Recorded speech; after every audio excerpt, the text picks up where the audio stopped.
مساء الخير، يا رب يكون كل الجميع بخير. النهارده فيديو انا بحبه عشان معايا حاله حبيبتي جدا جدا جدا، وقد ايه من يوم ما ابتدينا كانت مثال مشرف جدا جدا جدا. عشان حاجتين: عشان هي كانت فاهمه جسمها قوي، فاهمه طبيعته ان هي ست مريضه غده درقيه، ففاهمه ان هي النزول بتاعها مش هيبقى سهل بالنسبه لنا، مش زي الحد الطبيعي يعني. وكانت فاهمه قد ايه برضو النظام الغذائي كانت ماشيه بيه صح. فهي اسعدتني من الجانبين، وقد ايه فهمت تغذيه وقد ايه فهمت جسمها.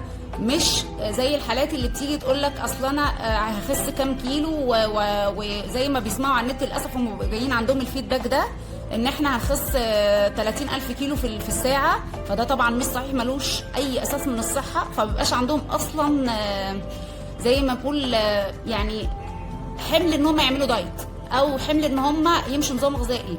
هم عايزين اسهل اي حاجه في كل حاجه.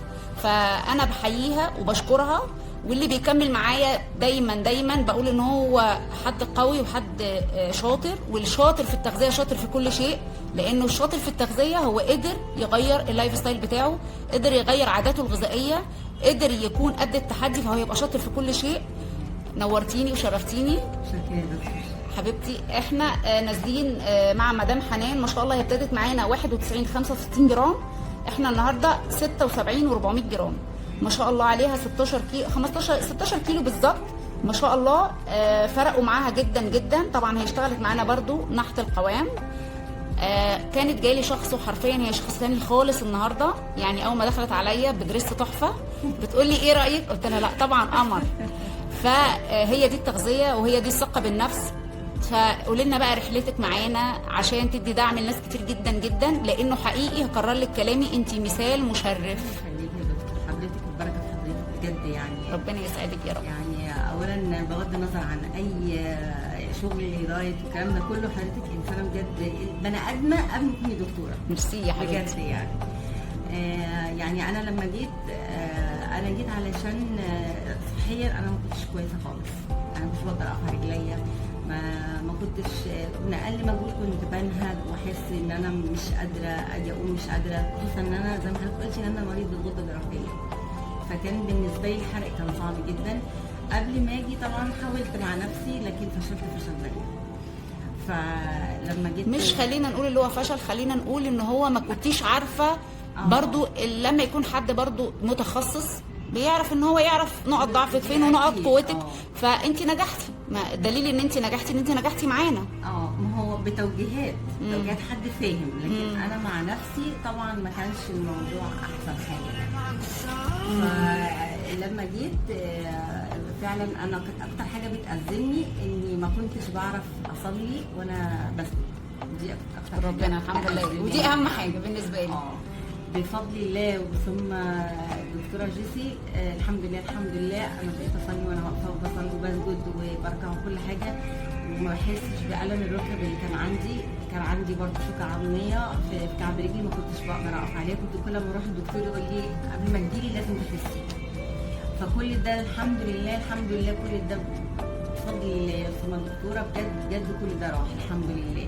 دلوقتي بقيت يعني مش هقول لكم بتنطط يعني ما شاء الله تبارك الله. بمشي، اقدر امشي يعني، بمشي فترات، بتقومي بوظايفك وعايشه شخص طبيعي. بشتغل في بيتي عادي، مش حاسه ان انا نهجان وان انا ابذل مجهود قليل جدا فحس ان انا خلاص مش قادره اقوم واتحرك. لا انا بقيت اتحرك في بيتي وبقيت انزل واطلع وكل حاجه يعني ما فيش اي حاجه بقت تعوقني ان انا اقوم بواجباتي اليوميه.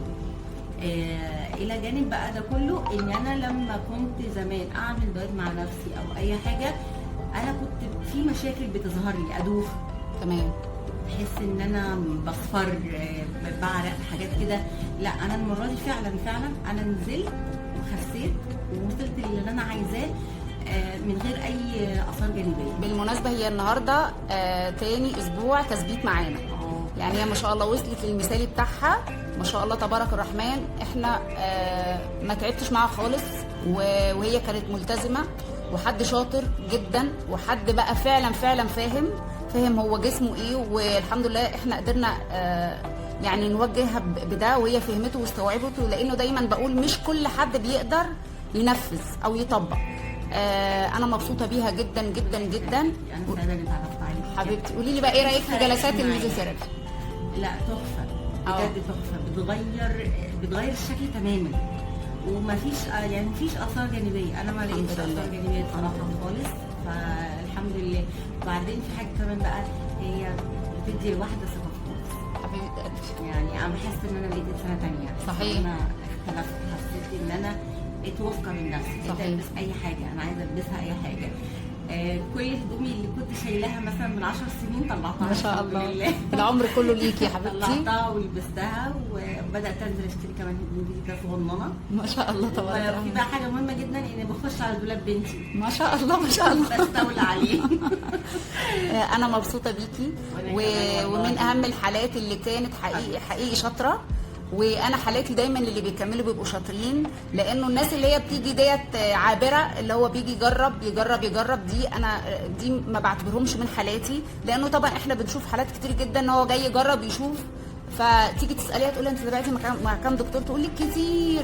هي عايزه الحل السحري والفانوس السحري، ودي رساله النهارده بقولها لكم كلكم. مفيش فانوس سحري، مفيش فانوس سحري هيخسسك، مفيش عمليه هتخسسك. لو خسيتي الفتره هترجعي تاني. مفيش حاجه اسمها كده، في حاجه اسمها لازم تتعبي ولازم تغيري اسلوب حياتك عشان انت تتغيري. مفيش حاجه اسمها كده، مفيش حاجه اسمها الفانوس السحري يا جماعه، بكرر لكم. سحرة الرشاقه لما حضرتك تبتدي تتابعي وتلتزمي وتعرفي احتياجك وتعرفي اللي ليكي واللي عليكي، هيبقى في ساحرة رشاقة. في الوقت اللي احنا القياس اللي احنا عملناه دوت واتغيرتي، احنا كان في ساحرة رشاقة. انما انا بتكلم على الفكر اللي بيجيلك بان انت هتديله الفانوس السحري، فهتديله. مفيش حاجه اسمها كده. حضرتك مشيتي على النظام وحضرتك اجتهدتي معانا، احنا عملنا اللي علينا معاكي، بس حضرتك برضو كان ليكي جانب كبير جدا جدا من الالتزام. ضحكتك حبيبه قلبي بجد، ابتسامتك بتفرق كتير جدا، تشجيعك، كلامك الايجابي، كل ده كان بيفرق جدا. لان انا لو رحت الدكتوره ولقيتها عامله كده انا مش هروح تاني. لا دي طبيعتي، ودي ده الوجه الحقيقي. لانه انتوا جايين عايزين تغيروا حياتكم، فاحنا لازم نبقى داعمين لكم بكل جوانب حياتكم. فده الدعم، هتلاقي كل الدعم، بس قصاد ده انه حضرتك لازم برضو تبقي جايه عندك فكر ان انت جايه تغيري حياتك، مش جايه هتاخدي الفانوس السحري. لانه دي رساله مهمه جدا جدا، وللاسف بتواجهيها كتير جدا في يعني في المهنه بتاعتنا، انه حد بيجي لك وعايزك، يعني خلاص هو عايز الفانوس السحري فهينزل. فلا، لازم تتعب ولازم تجتهد، وخدها قاعده عامه في حياتك كلها. احلامك وطموحاتك وحياتك كلها مش هتيجي وانت نايم، لا هتيجي لما تسعى وتنزل وتشتغل وتروح وتيجي، ولازم تبقى قد نفسك وقد حالك. انا بكرر كلامي، مبسوطه بيكي ومبهوره بيكي، وانتي من ضمن الارشيف اللي عندي الحالات المميزه، واحده من اهم الحالات المميزه عندي. ربنا يسعدك يا رب، يقدر لك الخير.